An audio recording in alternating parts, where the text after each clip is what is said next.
What's up, guys? We are officially recording. It's been a minute. I had some technical difficulties, but I'm back. And my computer acted like it was permanently broken forever, and then I left it plugged in, and I turned it off and back on, and then it even acted like it was. It even acted like I was gonna have to completely re-download Snow Bunny fucking Fire Dick, and I didn't have, and I like clicked I was like, okay, well, everything's wiped out, that's sucks, but that's fine. And then I clicked download Snow Bunny Firefox Dick, and it was like it said it didn't have enough storage, and then I was like, oh, something's definitely wrong, because it's not only is it wiped out, but it's like not even letting me download the latest version of Fuckface. And then it was, and then I just like left my computer sitting there, and then it turned off. Whenever I came back and turned it back on, it like was working again. So that's what's up with that, I guess. Still cool though. I'm glad that I can record at least. A lot of shit has happened. A lot of random shit. Not going to be the most uplifting podcast. Alex, stop it. Both my dogs are in here, and I can't keep the door open because it's super fucking loud in New York, obviously. So I might have to direct them occasionally. So, not wearing a bra right now. I just realized I'm in pajamas, so hopefully my shirt isn't too... I don't feel like you could see. I feel like it's baggy enough to where you don't really know what's going on under here. This mic is just far enough away to where it's hurting my back just a little bit, which is really cool. Where do I even begin, dude? I guess we can talk about the dog thing, a brief synopsis of the dog shit that went on.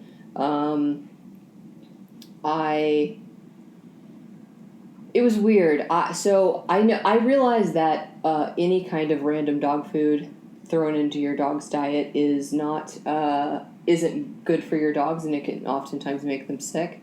But sometimes you're in a desperate situation, and your dog has to eat a different kind of dog food. And my dogs have never reacted to that random thrown in. I don't do it all the time. They consistently eat this extremely pretentious dog food called Origin, like 6 fish or whatever. And they do really well on that. It like makes their coats shiny, and it's super fucking expensive. And they eat that every day, a couple times a day. And this last time I ran out of it, and it was coming in the morning, but like I hadn't fed them dinner and they were hungry, and so with my grocery order, I just I picked out of like, I think they had like 2 options, and one of them was kind of like a natural, it said natural, like grain-free, blah blah blah. Anyway, yeah, so that was the one night of my fucking life that I got out. Whenever I went to this like fashion week thing, it ended up being terrible. I posted a bunch about it online, but that was one of the only times these dogs are ever by themselves, which is probably unhealthy, actually. They probably need to not be by my side constantly. Quarantine dogs are probably the most codependent animals on earth. But anyway, I gave them the food, and it was like a little bitty bowl too. I didn't give them like a whole lot of it because I knew that it was something new. But it was along the same lines, kind of, as the other stuff in my mind, just because it wasn't like I threw in Alpo and they had never had that before. Or had like never had grain, and so anyway, my dogs were hungry. I fed them a different kind of dog food. Fucking sue me. And I gave them each a little bitty bowl of it, and then I went to that dinner, and I was gone for like 2 hours, maybe 3 hours, and when I came back, my whole house was covered in throw up. There was probably like 4 different piles of throw up everywhere, but they were like really big. Sorry to be graphic, but whatever. They were really big, and like, I don't know, I clocked it because I was like, I kind of thought to myself, oh shit, I gave them new dog food, I'm an asshole, but their food doesn't arrive until the morning. What was I going to do? And I just kind of thought, like, upset stomach, they'll be over it in the morning whenever their dog food that they're used to arrives. Well, yeah, I spent the remainder of that night on until like the wee hours of the morning, cleaning up that gigantic mess. They threw up in my bed and everywhere else, all over my fucking apartment. And anyway, the next day is whenever I don't think I didn't I noticed right away, but you don't know how sick, or you don't know how sick that they're going to get or whatever. So it wasn't like immediate by any means. It was kind of like a decline. I started to notice that they were once again graphic, but they were like their shit was not like how it normally is. It was like a dog that's sick, and I was like I clocked it, but it wasn't like extreme by any means at first. Anyways, over the next, I think it was 2 days, they kind of, started to look, they kind of were like a little bit more lethargic. That's worrisome, especially because my corgi is like the biggest ball of energy in the world.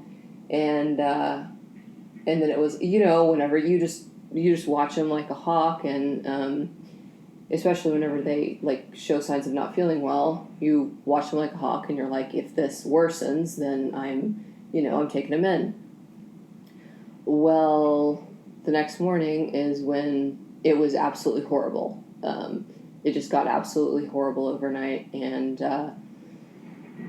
I had to,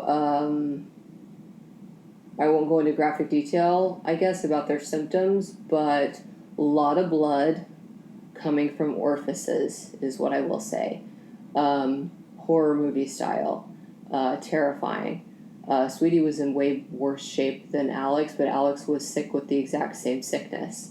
And it had been a couple of days since that, dinner, and I gave him the food and ran out the door. There had just been so many events since then. I didn't really I guess because I didn't know that it was going to get to that point, at that point I hadn't clocked, they've been getting sicker since that night. Anyway, it was a fucking nightmare. I mostly posted about it, I feel like if you listen to this and you know about this podcast, then you kind of have the lowdown or whatever, but it was a lot. I've got my car down here, it's at a parking spot down the street, and it's one of those ones where they keep your car in a fucking filing cabinet that for Spider-Man, way up in the air, and you have to, in order to go get your car, you make an appointment. It's pretty easy, but it's everything out here is just makes things 10,000 times harder.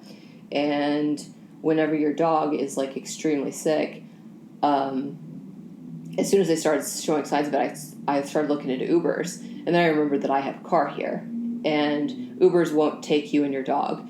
They have Uber Pet, where you can take one dog, and that's if the person is really feeling like letting you. It's Ubers, dude. Ubers are my fucking nightmare, and I guess they're better in LA. I just feel like it was a little bit more of a regulated situation, but things are such chaos out here, and that it's just, they aren't they're also really dangerous. I heard recently about a girl who I know, I met right in the comedy scene whenever I was first coming to LA. She just got, I don't know if I'm allowed to say it on YouTube, R-worded by her Uber out here. He knocked her out. I know this person personally. I'm not I'm not close friends with her, but like I know that this actually happened. It's insane. It's not like a a tale that you hear, or like even something that you hear on the news. This is fucking comedy buds. Buds meaning in the vicinity of buds. Like we're all kind of buds. You know what I mean? Got knocked out by her Uber, and he R-worded her, and he drug her into his home, and did that while there were kids there. His kids were home, and he did that. So anyway, this is dark, whatever. But sometimes my shit takes that kind of a turn, and that's just where I'm at right now. So whatevs. But anyway, yeah, and she's like obviously all completely fucked up about it, and I can't even imagine. I don't think she, because whenever I moved to LA, she was just moving out here, and so I don't think she's like from here. But I'd 100% move. I'd move home, like I'd get the fuck out of here. I don't know where home is for her though and stuff like that. I think she's actually in a facility right now because it was so. It's fucking horrible. And literally every way, it's like a nightmare, like a movie nightmare. Anyway, that's how I feel about Ubers. They're scary, and especially in a place like this, it's just like less regulated. I can't really explain why. It's almost like, like the higher the demand. It's almost like when you go into a restaurant and it's, the most crowded or like most clout restaurant, like a really new one or whatever, and everything is just fucking chaos, and you just kind of have to deal with it in order to if you want to be there. And that's like how it is with Uber out here. Like you'll call one, they won't pick you up. You'll call one, they'll do the thing where they purposely don't find you so that they can like scam you for whatever, for $7 or whatever, because they know, so that you can they wait for you to cancel it. That's happened to me every time that I've tried to call an Uber out here. At least like a couple of the times I've been able to get an Uber after like one that picks it up that's going to scam, but then and like actually gotten one. But most of the time I think I've been here for 2 months now, maybe a little bit even over 2 months now, and every single time they try to pull that scam on you, excuse me, it's absolutely fucking chaos. So anyway, I had that going through my mind. Somebody just told me that story, and then I can't take 2 dogs. Cool. You can't take dogs on the subway either, unless they're like in a bag, in a pouch, and I've got 2 of them and they're both real sick. You know what I mean? So I was like, fuck. So, anyway, the only doctor that would take them was in Manhattan. And so the only doctor that would take them immediately. And I'm all the way in Brooklyn, and I'm not real close in Brooklyn. There are places in Brooklyn that are real far away, that are farther away, but I'm pretty far away. So anyway, I had 2 extremely sick dogs, and I don't know how bad it is or whatever. So I have to get on my phone. This is just kind of like for people that like haven't experienced New York. I guess this is just kind of like, it could be interesting to someone that doesn't, because it's like, yeah, you have to use, like, you think like, oh, they don't have cars, they have to like walk everywhere and stuff like that, but you don't really think of like the nitty gritty of shit like this. So I have my car here, thankfully, because I kind of always knew that it wasn't going to be like a permanent decision. And so I kept my car, and so you have to get on the thing, and you say when you're going to come pick up your car or whatever. And that part is pretty easy, whatever. I gather all the belongings, get both dogs, and I'm like, I pray to God that especially Sweetie is like good enough to walk. At this point, she was good enough to walk, but I've got a fanny pack on. I've got Alex. Alex pulls like an ox. We're working on it, but I've never it sounds silly because he's such like a little bitty stocky dog, and he's got fucking 4-inch long legs. He's a loaf, but like there's something about he is powerful, and it's like if he tries as hard as, like, he doesn't usually do this, but because there was so much chaos, he was being like basically the worst he's ever been. Very forgiven because it was such a bad situation, but he was pulling so fucking hard. My hands, the skin was coming up on my hands. And I'm all alone. I'm always all alone. I'm always fucking, I'm always single. I don't have any friends out here. Or I have one friend that just moved here. So on and so forth. But anyway, so at this point I've got to get both my sick dogs. We have to walk to the car place. So I walked to the car place. It's a half a mile away. Half a mile in, for that to just be where you get your car, it's kind of far, like for a human, like if you think about whenever something is like, oh, it's only 500 feet away, like you're walking up to something, it's like, it's only 500 feet away. And you're like, damn, where is this, And like you think that you're going to come up on it like 6 times. A half a mile is pretty far. I think it's a little tiny bit farther than half a mile, maybe not. But anyway, we walk all the way there, and it's through, there's a million different. Everything is different from one street to another out here. You'll be on a real nice street, and then the very next street, you're like, kind of uneasy. As dumb as that sounds, coming from, a fucking white girl that just moved out here. Like, I knew that it was going to be like that, obviously. But, it's just like a whole other obstacle whenever you're in like a situation and you're trying to save your fucking baby, So go a half a mile through a sketchy part of town. Get the car, got both dogs pulling on both sides of me, whatever. Get the car, you give them the ticket, you da-da-da-da-da-da-da. Then I get in the car. Then I have to drive to Manhattan, which is, of course, a nightmare. Drive there, it takes like, I think this was at like 3, so it probably took like 35 minutes or something like that.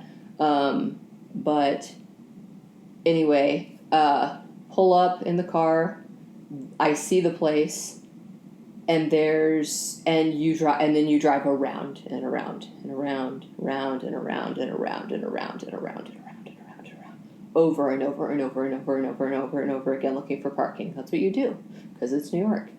And then I found a spot. I had never parked out there before because I haven't driven my car, other than driving here, I haven't driven my car around, because you can't even take Ubers out here. Like, literally, it's not even just that they don't pick you up. Like, a lot of times even if you're lucky enough for one to pick you up, you'll get in one and you'll just sit because you don't, even farther out, like here, like, it's just the way it is. But anyway, I found a spot. I figured out, because it sounds dumb.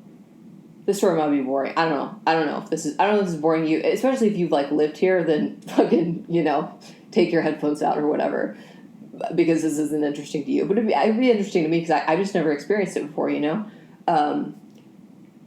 Anyway, it's just like adding to, every single little thing is like adding to like the stress level that is this evening. So get up there, you're driving around. And it also like isn't very clear. Like in LA, they have meters, obviously, and then the street signs, and sometimes the street signs are a nightmare, and it says 400 different things, and you literally have to, sometimes I'll take a picture, and I sit there and I read every single bit of it, and you, like, have to do math. But I've never gone up on a street, like, LA doesn't do that, so I wasn't familiar with this, but I figured that's what was going on, because I had seen in, like, parts of Deep Ellum in Dallas, they were doing something like this. But it at least in Dallas, like, it was kind of like they took old meters and they, like, made them electronic, where you, like, swipe your card, or I think some of you don't swipe your card, but the meter itself has a little, like, number on it, and then you download the app and type it in your phone, and then you pay or whatever. Anyway, this was, you drive around and around, and there's nothing, there's a little bitty thing at the top that says P, and then there's a number, and I was like, that means something, but nothing tells you, like, what at, or, like, there's not, like, a stick in the ground with the fucking, a meter that you can walk up to and it says, download this, you know what I mean? So it's just, the streets are all just, it's just black all over, or, dark, like dark cement gray all over, and every side of every street. There aren't any signs that say anything about parking. There's certainly signs that say, fuck no, you can't park here. But other than that, there's never any signs that are like, you're good to park here. Nothing. So I drove around, and there wasn't even any like questionable spots. And finally I stopped, and I found this little bitty box that has a number on it. And I typed in on my phone, like, NYC Park, da-da-da-da-da. And I found the app that you're supposed to download. And it's an app where you have to put in your address, your name, your email, your phone, your da-da-da, your card, your blah, blah, blah. And then exactly which zone and shit like that you're in. So I figured that out. I paid. Walk my incredibly sick animals into this clinic. And they allowed me to switch on my phone from, at first they said that their only opening was 7. The woman that I did, I had like a phone call with or whatever. I did like a telehealth visit beforehand, just because I wanted somebody to see them immediately, just because I was scared. And that was like the quickest way. And then while I like waited for this appointment to come up. Anyway, it said that the next one was at 7, or the lady told me the next one that they had was at 7. So I was like, cool. And I obviously took that appointment. And then on my phone, I got an alert that said that they had an opening at 5. So I was like, okay, I'm going to take the one at 5, obviously, because my dogs are like in danger. And anyway, whenever I got there, I'm sorry, this water's making me burp, just get over it. Also, I'm like a completely crazy new bullshit stuff with my health, and I'll get to that later. But anyways, of course, whenever I get there, my name is on the little roster, and it says 7, and it's like 5 right then. And I was just like, fucking whatever. But anyways, they ended up getting me in after like an hour, and the lady was kind of a bitch. Obviously, they always are. Like, I'm thankful for them, but it's just how it always is. I'm sorry for the beeping if you can hear that. There's always shit going on the street. But anyway, it takes a really long time. Sweetie's throwing up all over the waiting room. And it's really scary because it's like she's not being seen yet, and she's continuously getting worse, vomiting all over. Like, I'm having to clean up her vomit, sit there, clean up her vomit, sit there. And in the meantime, I've got the other dog in my hand, and he's leaving, the skin is rolling up on my hand because he's pulling so hard. Because he's just, he's sick and he's scared, and he doesn't want them to touch his sister, Sweetie, and stuff like that. Like, I get it, but it just made the whole fucking thing so much harder.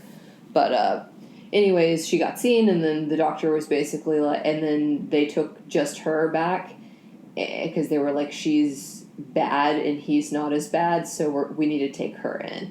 And I was like, fuck, okay. And then they said something even about, like, hooking her up to fluids and like, keeping her, for like the night there at the vet, and then they left. And then this is back in the just giving you a visual of how difficult New York is, because this situation would be difficult for anybody anywhere. You know what I mean? Like, your dogs are in trouble. It's very stressful. It's scary. You're worried. It's emotional. Blah blah blah. But like, just the added thing of like this city. And, like, each different element being, like, a puzzle piece it's crazy. It's a crazy thing to experience. So they take her back. Alex is, meanwhile, pulling my arm off. I've never seen a dog with more torque in my life. But about an hour goes by with no update. Alex is still pulling my arm off, crying, da-da-da-da-da. And I'm like, this is an example of how, like, not... I guess this is just an example of what I was talking about, I guess. So Alex is doing this, and I'm like, I need to take him out, like, even to go to the bathroom because he's sick, and he hasn't been since we got in here, and then also like just to kind of walk around for just a second so that he can like maybe get his mind off of stuff. And so I go to walk him just like around the block, and it's, of course, it's Manhattan, so you're going like this with, people you're body to body, shoulder to shoulder with people like this, and I've got his leash real, where I've gotten like a lot, like just a little bit of, because I don't want anybody to step on him or whatever. And I walk around the block, and I walk and I walk and I walk and I walk. And you know how like even whenever you're like somewhere that's city like Dallas is like this, like even in some like areas of like downtown and shit like that, when you're like not by a park, whatever, you're just like building locked and they'll have like even like a dirt patch, or something where like a person could like relieve their dog. But this was, you could see a mile and a half this way, a mile and a half this way, mile and a half this way, mile and a half this way. Nothing whatsoever. Nothing. And I don't know how people do it. I guess they just clock where the nearest park is, and like that's what they do every single day. Or they have like a pet loo like I do, but I take them out twice a day, sometimes 3 times a day. But yeah, and just like you're like basically, and you're so tired you feel like you're gonna fall over dead. Like you're like just the walking, in general, have to park real far away, and then I take him out and we just walk and walk and walk, and I know he really needs to go to the bathroom, and it like makes me want to cry because I feel so bad. I just feel so bad. Like the entire situation is just, he needs to go to the bathroom, and I feel so fucking bad because there'll be a tree coming out of the cement, and even like they'll have covered up any bit of soil. This is on every single street. This was in Chelsea too, which is a nice part of town. Chelsea's more expensive, way more expensive than where I fucking live. They purposely cover up whatever if there's any soil showing whatsoever. They don't want that because they don't want dogs to be able to relieve themselves there. They don't want them to, or people, whatever. And then at the base of each tree, they have a little fence, like a metal spiky fence around every single one of them. And it just, that street, that street, that street. They're all exactly the fucking same. And finally he just shit all over the concrete. And it was really sad. It was really sad. It made me really sad. It was also kind of like, I know it sounds like funny for me to say that it's not funny to anyone probably, but it sounds kind of silly for me to say that it's sad, but like it really was kind of like a the whole fucking thing, and I'm going to get into more. I don't know how long this is going to be, but I'm just going to tell the whole fucking story if one person is interested, whatever. But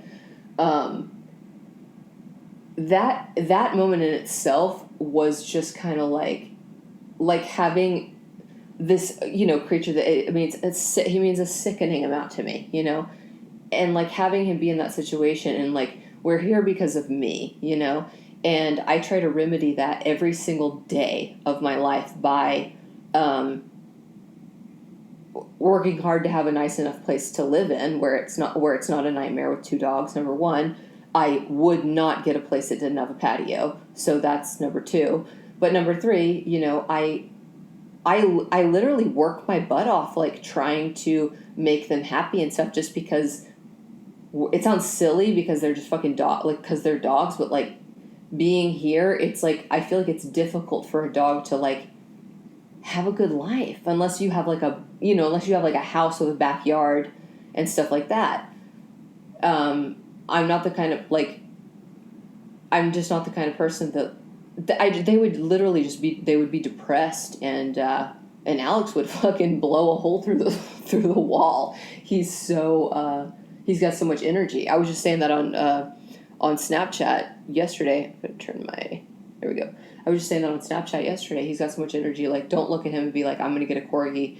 unless you have the time to put in, because nobody told me like that this was one of I've been around a lot of dogs. I grew up on a farm. We've had tons of dogs my whole life. I've never, other than my sister's Malinois, like obviously because that's like top of the list, but he has the energy of a cheetah. It's absolutely insane. So anyway,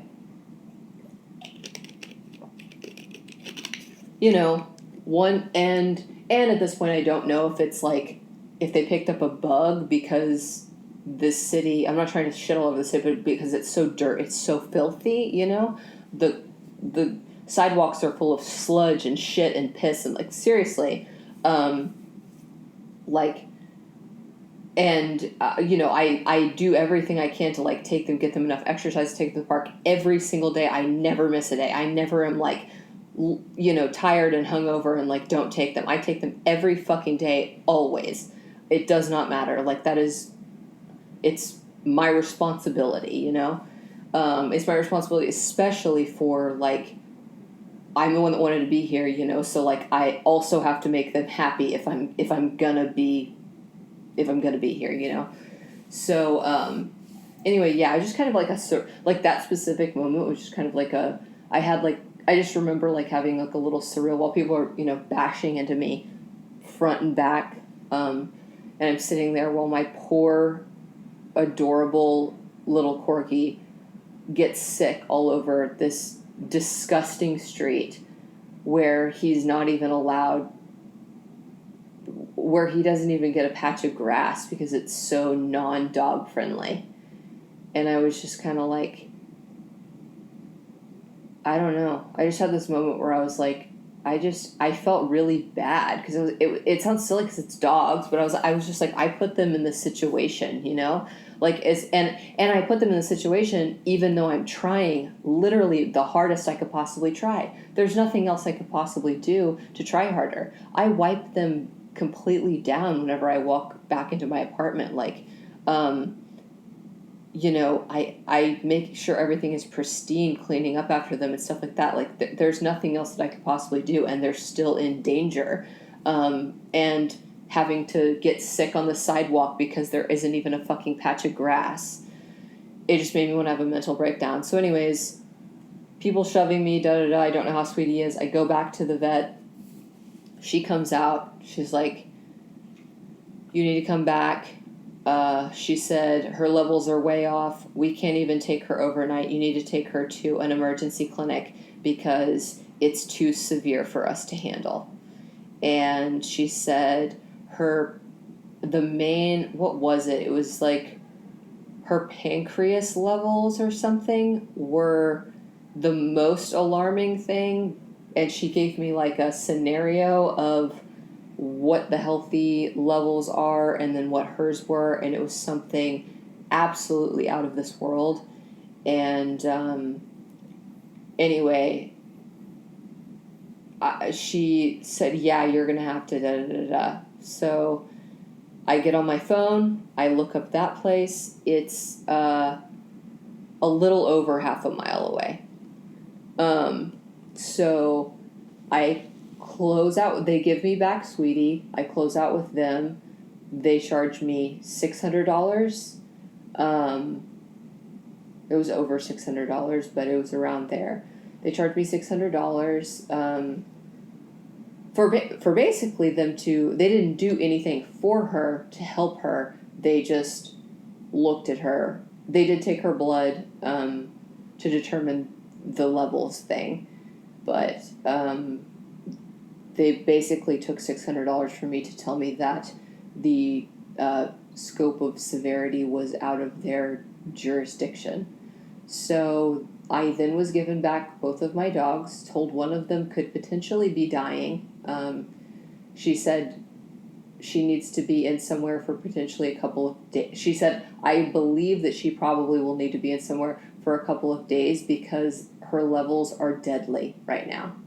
In the meantime, she's getting sick, like repeatedly. Every maybe 15, 20 minutes she gets sick everywhere. Anyway, then she did suggest an emergency vet, and so then So then they give me the vials of blood and shit like that. I've got a bag, I've got a fanny pack on, and I'm holding Sweetie and I'm holding Alex also. And so we start the trek down there once again, and it's dark outside at this point. People like this bouncing back and forth. It's it's Manhattan. It's like you see in the movies, just a fucking million people. Someone screaming right here, a giant Italian guy screaming right here, talking about pizza. Somebody pops out of an alley screaming. Two people talking about fighting. Some guy pissing in the street. Some guy shitting in the street. A couple arguing. Sludge everywhere. Rats running around. And I've got, all this shit and 2 dogs, and I'm trying to navigate without them getting stepped on and stuff like that. And so it seemed very far, because at this point they're both so sick and I am so exhausted. And so we walk. So it seemed so fucking far. Like I said earlier, it's pretty far, and it's already pretty far if you haven't done anything else. It's just like, oh, well, it's there, it's pretty far, but whatever. But whenever everything has been that far all day, it's like, it's your mileage is starting to get very, very high. And anyway, found the vet, found the place, talked to them. Then I get a notification on my phone that my parking has run out. And I can't replenish it via the app because I'm no longer allowed to be parked in that area.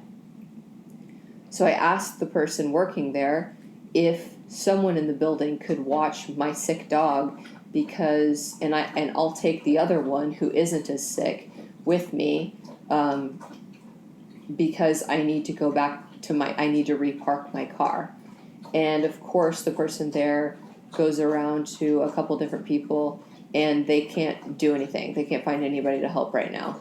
So I then had to take Alex and Sweetie, whose condition I don't know. I don't know if she's about to fall over, like literally at this point. And if she were to start really dragging, I would pick her up, but she's a pretty heavy dog. I can only carry her so far. I'm just like not a very strong person. And anyway, so then we had to go all the way back to where we started, which is where I was parked. We go all the way back down there. That was probably, a little under a mile. Yeah, because it was far away already from like the first place that we started. So we finally get there. Sweetie is deteriorating. I start my car, drive back to the emergency clinic, then you drive around and around and around and around and around looking for parking. I found a parking spot. I take them back into the emergency clinic, or I found the parking spot, did all the shit on my phone that you have to, take them back to the emergency clinic. Luckily, they were able to take Sweetie. They looked at me and they said, in order for us to even take her back, you have to sign this. And it gave me like a window of how much it was going to cost me. And she said basically that it was going to cost about $4,000 to save her from this state. She didn't say her life, but save her from this state that she's in right now. And anyway, I had a care credit account from I think from when I got injectables or something at some point, and thankfully, because I don't even have credit cards that'll let me charge that much on them. But stop, buds. Stop it. Anyway, I said okay. I said okay. Of course I did. I don't know. I mean, I don't know. A lot of people have different opinions on that. That's all I'm going to say. But anyways, I signed the waiver, and then after about 15 minutes or something like that, they go, okay, you can go. So this is what it's like whenever you go. So you think, like, the nightmare is over. I'm going to, like, the nightmare is that I don't know what's next for my dog. They're going to let me know whenever they know. So me and Alex can, like, leave. So it's like, like we can at least rest. No. Then, so they excuse me and they say, she's probably going to need 2 nights. Stop it. And I'm like, okay. So I have to take Alex and all this shit, and then we have to go find my car. Walk about, I would say a half a mile once again to my car. Of course, I took the wrong street, 2 streets that look exactly the same, and, like, walked much further than I needed to, of course, at that point, when you're, like, about to have a mental breakdown. And then I had typed in my phone that it was, like, that my car was parked by Peloton, and that way I ended up finding my car, get Alex in the car, he's about to fucking pass out, too. Then we have to drive back to Brooklyn. Get in the car, start driving back to Brooklyn. It's over an hour of traffic. Go over the Manhattan Bridge. They're working on it with, like, saws and jackhammers and all that kind of shit. And I'm sitting on the Manhattan Bridge, just like, it's outside, but in this, right in the middle where they're doing all this construction, you're, like, in a tube of just, like, loud saws, and there's, like, lights flashing and shit like that. And we were sitting on there for, like, probably 20 minutes, I would say. And anyway, it took over an hour to get back. And then you think to yourself, oh, well, they get to go home now. Once their hour-long drive after this is over with, then it's over with. But it's not over with at that point, because you have to take your car back. And you're also on a timeline about when this car place closes. So I had to drive to the car place.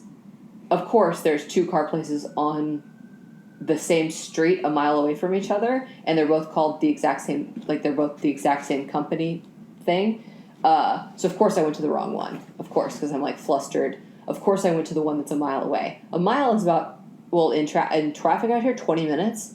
So go to the wrong one, then I'm going to the right one, 20 more minutes, back to the car place. I get to the car place, give them the ticket, all that kind of stuff. And then me and Alex get out. We have to walk home now, That's how it is. That's how it is here. It's like every single little calculation, every single thing you do is a huge journey. And a huge, and not even just a journey, I mean, being out late, also scary. I'm pretty tough, I'm not like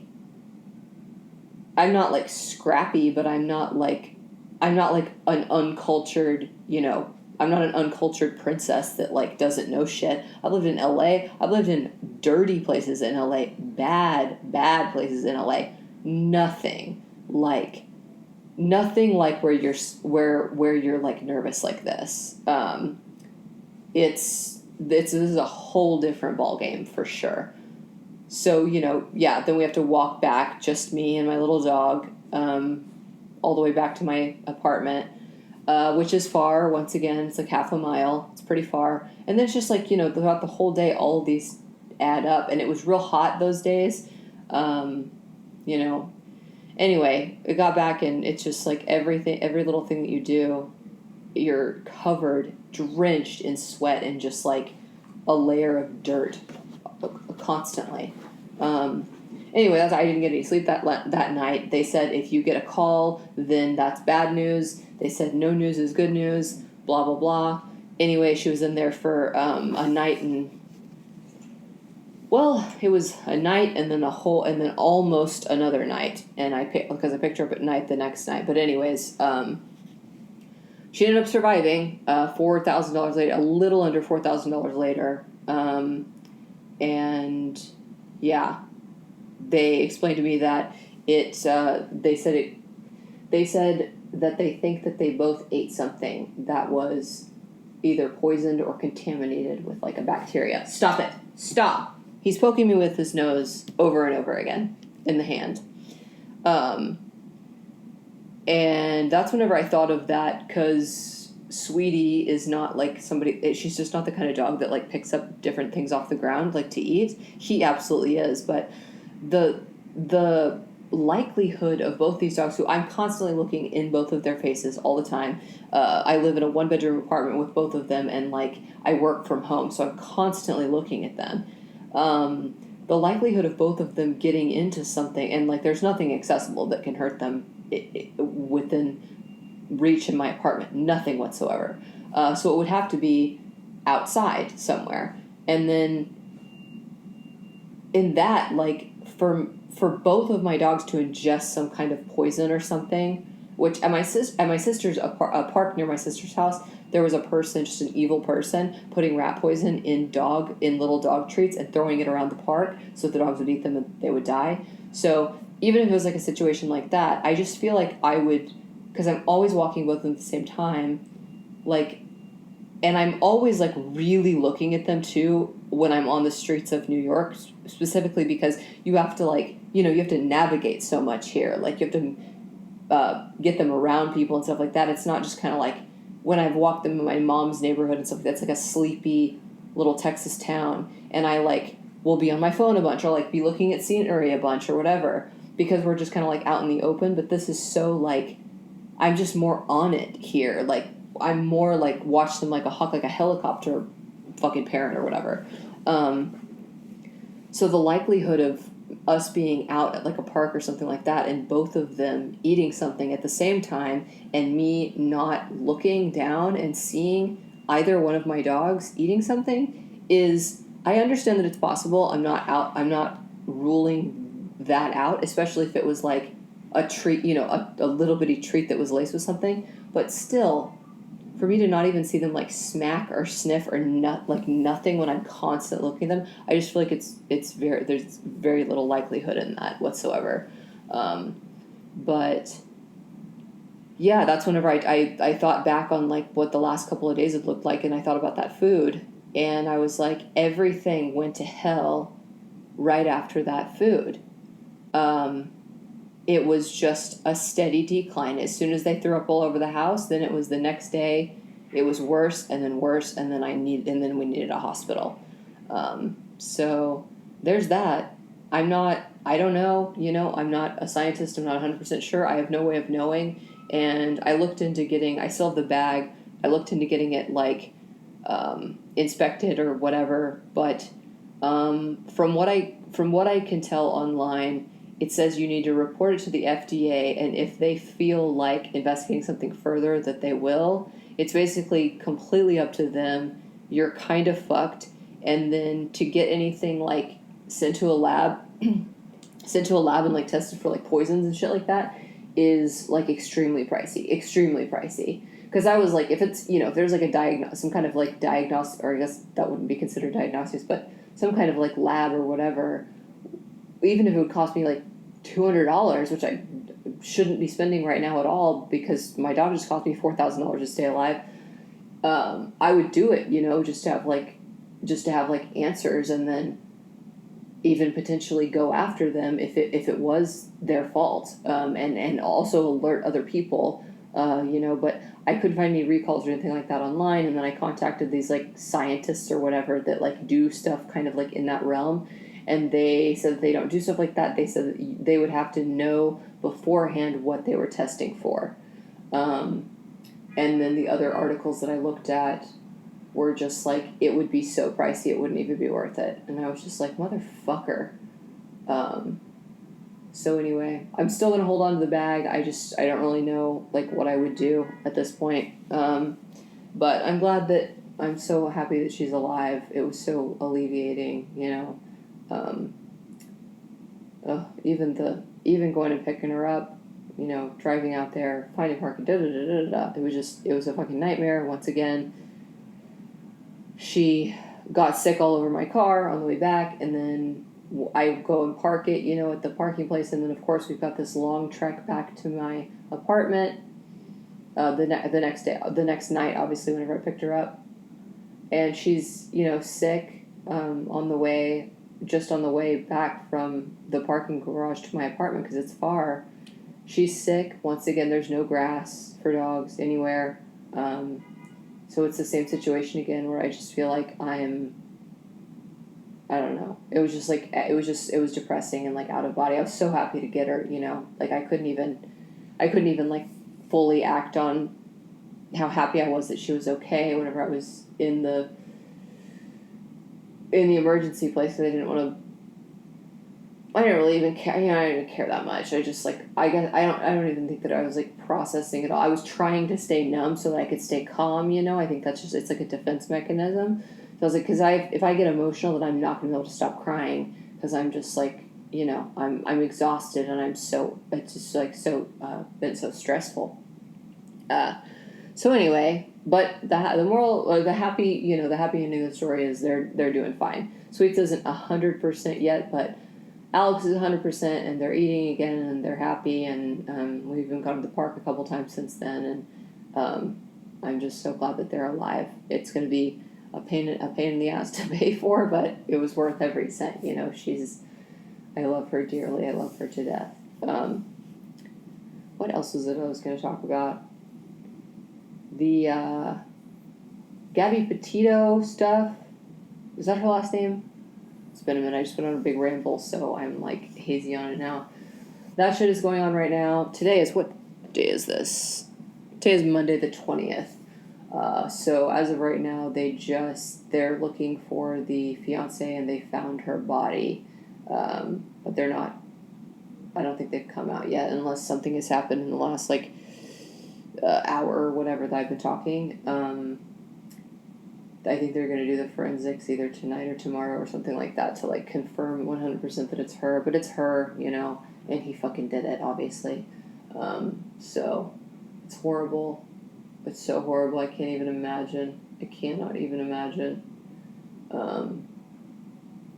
And just the general audacity of that fiance to just disappear. And the audacity of his family also.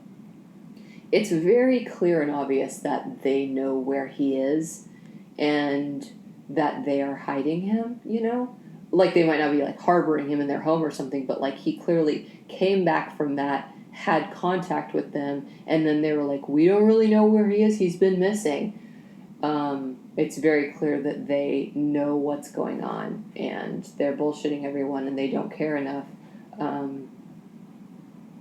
It's unbelievable to me. I see, what was it I saw a couple... It's unbelievable to me the way that some people stick with I love my family. I would die for the members of my immediate family. 100% I would. But if one of them's a murderer, I'm not sticking by you. I'm not. That doesn't mean, that doesn't... It doesn't mean anything at that point. At that point, it's moral. It doesn't have anything to do with family. It's not just because you're family, you have to, stick by them absolutely no matter what they do. What? Oh, it was, the latest I've seen of that absolute fucking absurdity was I fucking hate his face. I know everybody, I hate him, obviously, but, he's so smug. Chris, whatever the fuck his name was. Was that his name? Chris? Everybody's name is Chris. The one that everybody knows, that family, the one that he was having, a little affair, and he had this, salt and pepper shaved head, and there was a Netflix thing about it. Anyway, he killed both of his little girls and his wife because he just wanted to start a new life. Oh, and his pregnant wife. Killed them both. Stuffed them in barrels and shit. And his family, his mother and father, know that he did that and cried on the podium and said, "We forgive you." Hey. if you're my son and you kill your entire family, I don't forgive you. You can burn in hell for the rest of eternity, dude. Like, that is the delusion. The delusion. I know I've never been in that situation before, and I'm pretty good about, like, always making sure before I give, like, a really solid opinion on something that I am putting myself in the other person's shoes. I don't need to put myself in those people's shoes. Fuck that. That guy killed 2 innocent children, one that, and the mother of his child, and I think she was far along, I'm pretty sure, and another half-formed child in her stomach. Brutally murdered them. And they forgive him because he's their son. Fuck off. I think those people ought to get a bullet in their head. I'm not even kidding. They ought to get a bullet in their head. It's that kind of mentality that, allows and breeds a kind of person like that. Like, the same kind of backup like you'll see in, like, domestic abusers and stuff like that, which clearly this fucking Brian Laundrie guy was. You see that kind of, like, support from, like, the abuser's, like, mom and stuff like that. Like, they can never do any wrong, and they always are just like, that's how that piece of shit was that beat up my friend and, beat the shit out of a whole bunch of women in Dallas, and he's still with this one girl. Like, he's got this mom that just bails him out of jail whenever he almost kills them. There's always, like, some kind of dark, like, evil backing coming from those people that, like, adds fuel to the fire and allows them to do what they do, or to continue doing what they do, or get so bad that they turn into one of those people. But it's fucked up, man. It's super fucked up. I can't even fucking imagine what that family's going through right now. I can't even imagine, and it's so surreal. It's surreal for all of us that it's, like, going on, because it's just so, like, crazy and current. And, like, all the tips and stuff like that. Like, I heard some crazy, I don't watch TikTok anymore because it's fucked up and it literally melts your brain, but I saw from news sources that people from TikTok were, like, telling little stories about, like, when they saw their van. I saw one person, like, had a video of the van. That was just, there's so many, like, hints and stuff like that because of, like, technology and social media and everything that are, like, real legitimate. Like, this one guy encountered him at a bar, and whenever he was in the bar, he was by himself too. He was by himself in the corner, and it was, like, an old man and another person. And they said something that would lead you to believe, like, I don't know what it was that they said, but they said something amongst themselves that would lead you to believe that they had, like, conservative, like, values, or views or whatever. And, the Brian guy was in the corner of the bar, and he says, fucking conservatives, like a lunatic. Like that's so like not a typical, like, it's not like somebody said something and he goes, and he was rebuttaling. It was like they were just talking amongst themselves, and he, like, intervened like a sociopath, like a psychopath. And the guy that he said that to, like, they ended up leaving, and he said that the person that he was with goes, do you have your gun with you? And he said, yeah, I'm concealed, like, I carry all over this place or whatever.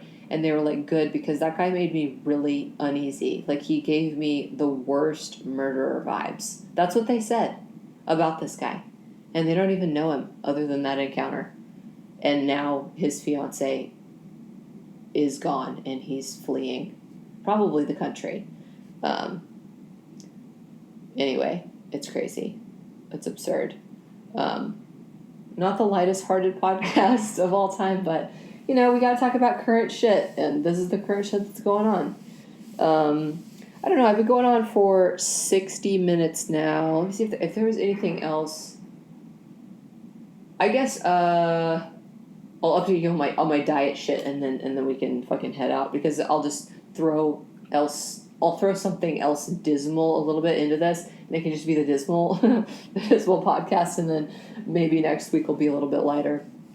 But some people are interested because it's kind of, like, weird, the shit that I'm doing, but as you probably know if you're listening to this, or may or may not know, I have a lot of health problems. A lot of the tests and stuff like that I've done, doctors haven't helped. They don't know what is wrong, basically. And so I stopped even trying with them like a year ago. And I know that I have I know that it's autoimmune. I have a lot of inflammation, and it's like chronic inflammation. I have a lot of pain, and this would have to be a 3-hour long podcast for me to go on about all of my symptoms. It's kind of a weird and it's a really odd thing, because it's like it's not like I'm not saying it's any worse by any means, but it's not like with like cancer, we know, at least we don't have a cure, but we know, well, debatable, but we know what that is, and we know like what you do when you have cancer. You know what I mean? You like go to the doctor and you get chemo and da-da-da-da. But when they don't know what you have, and you're looking at me, and I can make jokes sometimes, or I have enough energy to film this podcast right now, it seems like I'm okay, you know? And that's one of the hardest things about it, is because it's so isolating, because people don't. It's not isolating because it's just isolating in itself because of the way that it makes you feel all the time. But it's also isolating in the fact that like people don't understand what's going on. Like I remember in the height of right whenever I was first honest with people like online about how I had been feeling for the past couple of years, like it was a steady decline or whatever, and I kind of just like had a breakdown online, and I cried on Instagram, which is like kind of dumb or whatever, but like I remember this this girl that I know, I remember her saying something about, oh, girl, I'm tired too. Like, I'm tired too. You don't understand. Da da da da. I have a kid. Like, I've been tired. Like, I've been tired since 2010 or whatever. And I know it's just, I don't know. It's not anything bad that I'm saying about that person. It's just that they don't understand. They don't understand what you're going through. But anyway, I've found I think every week I talk a little bit about it, because it's kind of like it's the center of my life. It's what, depending on how it's going, what I'm able to do, each day, and then what I'm going to be able to do with the rest of my life.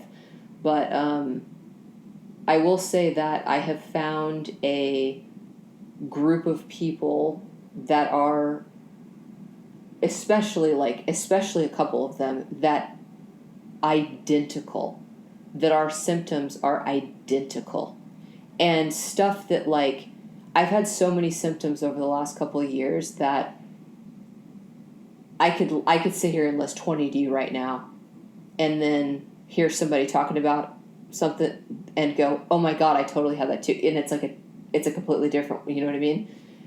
Because it's just been so much. But like I've been doing that, and anyway, I've been reaching out and connecting and listening to a lot of podcasts. I've been doing a lot of research, and I think that I've found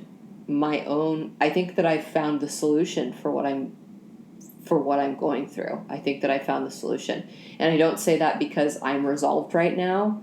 I'm not. Both of my legs hurt really bad right now. That's not the main source of my issues is pain, though. It's a lot more than that. One day whenever I've got this resolved, I'll go through all of it. Or if I think, once I feel a little bit better, which I really think like I just, like, I feel so certain that I'm going to feel better because I found these people that feel the exact same way that I do, that are going through the exact same things that I am, and I found what they did, and they're better, and they're now talking about how to get better and what they did. Da da da da. So anyway, made some major dietary changes, and I'm like finding farms, like local farms. I've got a shipment coming in, I think on Wednesday, of like a bunch of stuff from a bunch of meat from a local farm, and I think that I've got it figured out, even though I'm like 2 weeks and 2 days or something like that into this right now, and I do feel like I feel like I'm getting deeper sleep at night, and then like I feel a little bit more calm, but as far as all of the other symptoms, they're still there, but everybody that has done this says, including like whenever I went off gluten, I'm still off gluten, I'll never fucking touch it again in my life, but like when I went off gluten, it took me, I think it was the middle of week 2, that I literally just, a light bulb went on, and I was like, and I felt this like cloud like leave my brain, and I swear it wasn't like it was like gradual, I just like went, whoa, like that. So, and then, it fucks me up, like I absolutely can't. I mean, that was giving me, it was literally narcolepsy. Like I would have to pull over if I was driving 15 minutes somewhere, like, and then the slew of other things that gave me, but it didn't solve everything. It's not the root of my issues. It's a whole bunch of other stuff, but it's related kind of to that realm. But I think that I figured it out, and it makes me so happy that it makes me want to cry. And I don't, yeah. So anyway, I'll definitely, I've got a food Instagram, and that's kind of like where I've been talking about this a little bit more. It's Della Monches. But anyway, yeah, that's to end on a light note. Like, I'm really, really hopeful, and I do feel a little better, already. I do. I can feel it. But they all say that about a month in, which is what I'm really, really excited, because I'm right on the cusp of, getting around that corner where everybody says that their life started to turn around.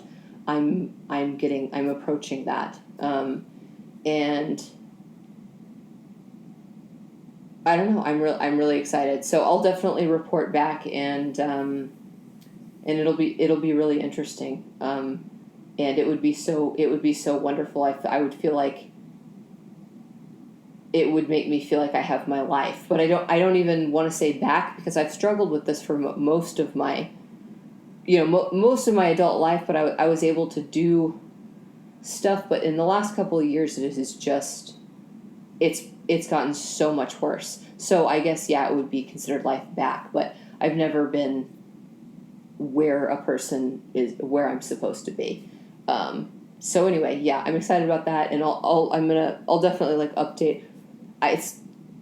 It's literally my whole life, so I'll definitely like update on the next podcast every day whenever I'm feeling different and stuff like that, and let you guys know. And then I'll also like dive deeper into, I guess, I know that it works because I've seen these people, I've talked to these people that exist, and their lives are different, and they are glowing because they healed themselves, and doctors couldn't. Doctors are incredible, but sometimes they don't have all the answers, and sometimes they lead you down a more fucked up path with like a whole lot of different medications and stuff like that. And anyway, I know these people exist, and their stories are incredible.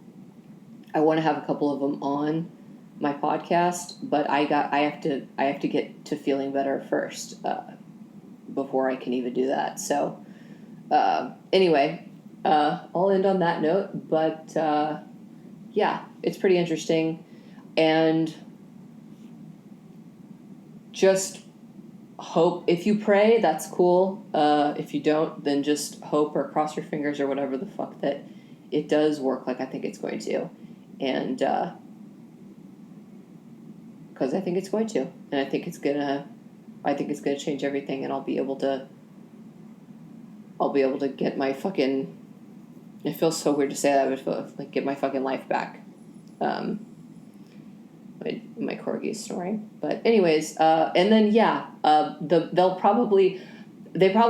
podcast probably won't be quite as somber. Maybe every now and then, but just the news was somber this time. My dog almost died, and the girl that we've all been hoping gets found somehow. I know that it was like the odds probably weren't there, but we are all crossing our fingers, and now she's been murdered by her fucking dirty fiance, who I hope that they fry into a crouton. That's for you, Brian fucking laundry basket. All right, love y'all. Thanks for listening. I'm out.